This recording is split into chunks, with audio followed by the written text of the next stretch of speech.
ओम शांति।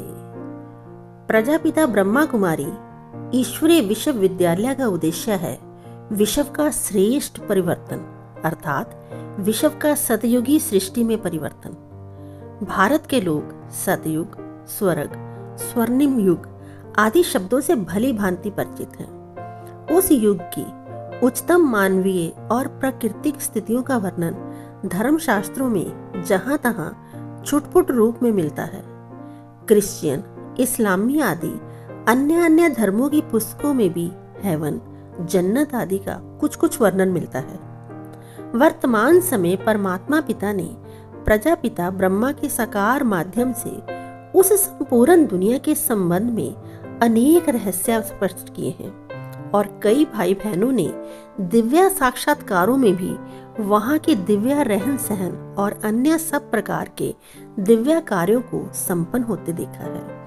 निरंतर संपूर्ण सुख, शांति, संपत्ति और आरोग्य की कामना मानवीय मन में सदा बनी रहती है, परंतु कलयुग के अंत में संपूर्ण सुख, संपूर्ण शांति और संपूर्ण आरोग्य किसी को भी प्राप्त नहीं चाह है। परंतु संपूर्ण प्राप्ति ना होने के कारण अक्सर ये सवाल सभी के मानस पलट पर उभरता देखा जाता है कि इस प्रकार की संपूर्ण प्राप्तियां और वे भी व्यक्तिगत स्तर पर नहीं बल्कि समस्त मानव जाति के लिए एक ही समय प्राप्त हो, क्या ऐसा संभव है? क्या ऐसी स्वर्णिम दुनिया या सुखमय संसार वास्तविकता थी या मानवीय मन की कल्पना? ये इतिहास की सच्चाई थी या दंत कथाओं की रंजक था? इसकी कामना मनुष्यात्मा द्वारा गत काल में किए गए अनुभव का परिणाम है या उसकी इनके प्रति आशा का परिणाम? जितना गहराई से इस बात के चिंतन में अंतर्मुख हुआ जाता है, जितना इतिहास के पन्नों से यात्रा की जाती है, जितना सभी धर्म शास्त्रों का अध्ययन किया जाता है और जितना विज्ञान के द्वारा मनुष्य जाति को दी गई अनमोल उपलब्धियों के केवल सकारात्मक उपयोग को देखा जाता है, उतना ही ये स्वर्णिम सुखमय संसार केवल कल्पना नहीं किंतु वास्तविकता लगती है। केवल आखिर ये स्वर्णिम सुअवसर या सुखमय संसार है क्या? कैसा था स्वर्णिम युग? प्रचुर धन संपदा हो, आनंदित मन हो, स्वस्थ तन हो, सुखदायी संबंध हो, चारों ओर आनंददायी माहौल हो, चिंता या भय की अविद्या हो। ऐसा श्रेष्ठ भाग्य सैकड़ों वर्षों तक व्यक्ति, परिवार, समाज, देश और विश्व में सभी का एक ही समय पर हो, उसको स्वर्ग कहा जाता है।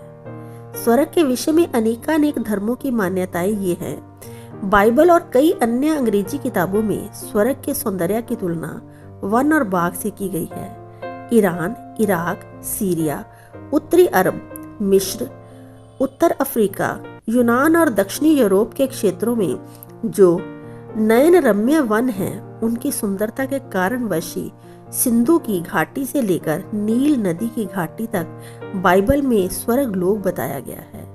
कैलाशनाथ कौल की पुस्तिका से भगवान ने पूर्व से लेकर पश्चिम तक जो स्वर्ग लोक बसाया, उसमें 4 नदियां बहती थी। खुदा ने पैदा किए मनुष्यों को वही बसाया। बाइबल का पहला अध्याय। महाजल प्रलय होने के कारण देवता और आर्यों जैसी श्रेष्ठ जाति का पतन होना है। परमात्मा ने जिस सत्पुरुष को अपने शुभ आगमन का साक्षात्कार कराया, वही सज्जन मनुष्य मनु थे, जिन्हें हम वर्तमान के आदि पिता मानते हैं। आर्यों के भारत में बाहर से आगमन का कोई प्रमाण नहीं है और इतिहास में इस बारे में मौन है। ये संभव है कि जल प्रलय के उपरांत सिंधु से नील क्षेत्र तक की स्वर्ग सभ्यता के खंडित होने के बाद कुछ लोग समूह में इधर उधर हो गए हों और इसी स्थल आंतरण को लोगों ने आर्य लोगों का भारत में बाहर से आगमन समझ लिया हो। हमारे पूर्वज जो देव या अमर जाति के थे, इसी पावन वसुंधरा के निवासी थे। स्वर्ग में मनुष्य वृद्ध नहीं होगा, वहां डर, मृत्यु नहीं होगा। ये बात अथर्ववेद में कही गई है। स्वर्ग में संगीत और गीतों का आनंद उपलब्ध है। ये बात ऋग्वेद और अथर्ववेद में कही गई है। सतयुग में तो सभी मानव अपने नैतिक मूल्यों के उच्चतम स्तर पर होते हैं हर एक अपने कार्य को पूर्ण जिम्मेवारी से करता है।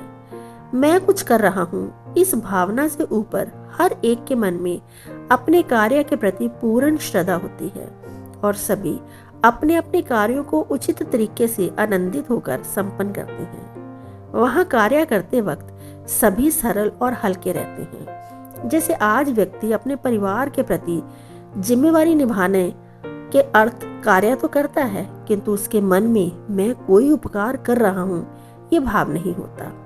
ऐसे वहाँ भी विश्व ही हमारा परिवार है, ये भावना रखते हुए व्यक्ति हदों से ऊपर उठ सहज भाव से कार्य करता है।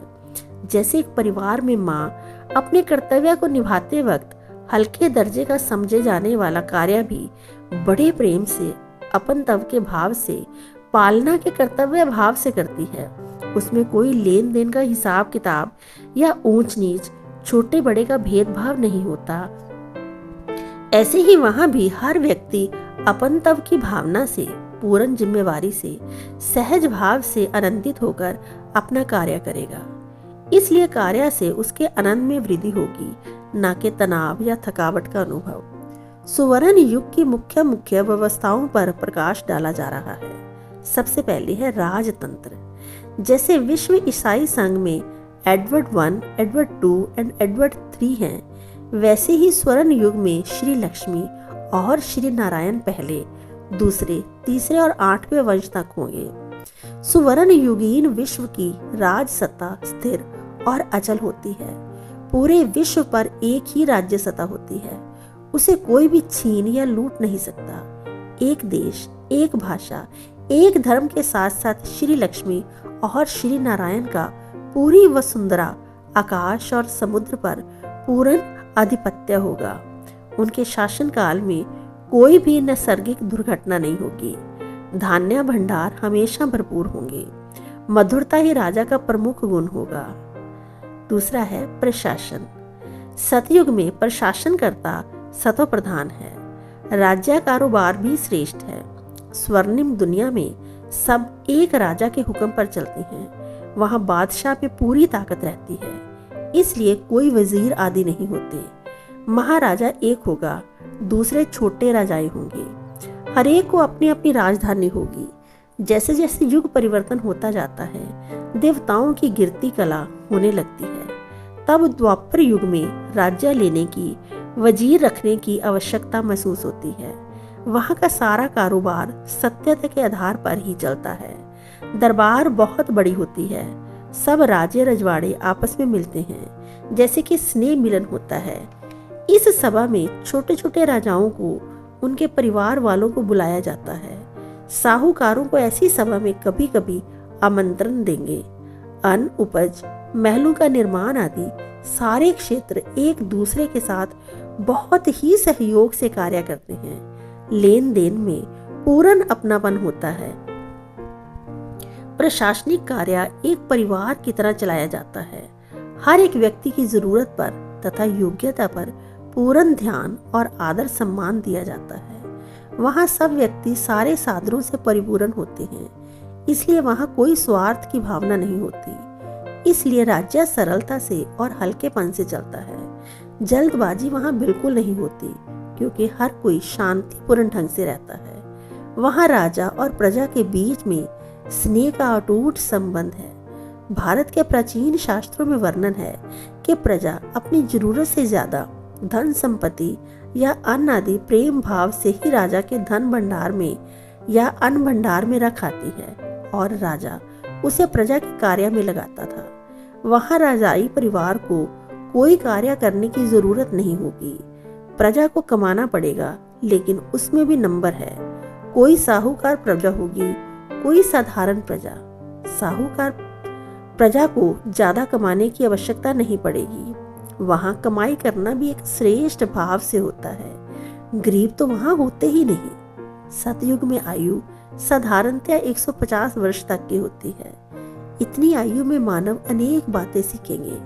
उसी कारण समाज सियाना और समझदार होता है और राज्याधिकारी भी इतने अनुभवी होते हैं, जिससे राज्य व्यवस्था अच्छी होती है। सतयुग में भी नया नया राज्य होने के कारण अनेक बातों का निर्णय करना होता है। जैसे आज की सृष्टि में अनेक बातों में उलझन आती है, तो वहां पर मीठी उलझनें आएंगी, जैसे कि महल ऐसा हो या ऐसा मुकुट का डिजाइन हो, आज भोजन पर किसको निमंत्रण दे, आदि आदि। वहां पर टैक्स प्रणाली नहीं होगी, हर एक के पास जरूरत से ज्यादा धन संपत्ति होगी, एक दूसरे को सौगात के रूप में धन अथवा वस्तु भेंट करेंगे। वहां की अर्थव्यवस्था दान की भावना से भी उच्च एक परिवार की भावना के आधार पर चलती है। परिवार के अंदर प्रशासन इस प्रकार का होता है कि प्रत्येक अपनी अपनी फर्ज अदाई के रूप में कार्य करता है। स्वर्णिम दुनिया में कोई अंतिम क्षण तक कारोबार नहीं करेंगे। विश्व महाराजन स्वयं ही अपने उत्तराधिकारी को गद्दी नशीन करके राज्य कारोबार के अनेक पहलुओं की शिक्षा और समझ देंगे। ओम शांति। ओम शांति।